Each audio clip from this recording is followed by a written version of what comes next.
muraho neza. Uyu ni umwanya wa Seka Nawe, urwenya na byenda gusetsa. Njye ugiye kubagezaho urwenya na byenda gusetsa ni Dusengumuremyi Emmanuel. Ndagusaba gukora subscribe na notification, ukomeze ubane natwe muri Seka Nawe n'ibindi. Urwenya na byenda gusetsa iya mbere, cya Petit Frere ni ikinyamitwe waraye. Kirambwiye ngo wangurije 1000 ariko ukama 500 gusa, ukansigaramo andi. Ni kubera iki? Atubwo nyine urabundimo 500, nanjye nkurimo 500, bihuriremo ntuzanyishyure.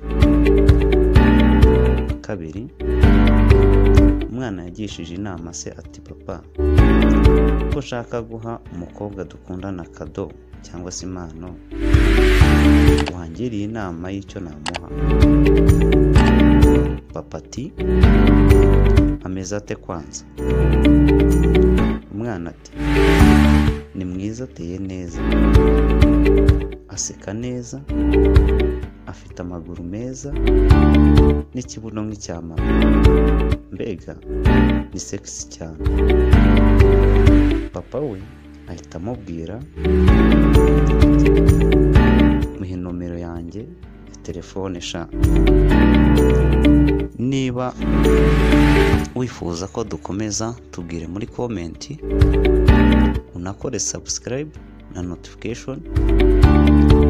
Niba ari bwo bwa mbere kora subscribe, ukomeze ubane natwe. Murakoze cyane, twongere ubutaha. Imana ibahe umugisha.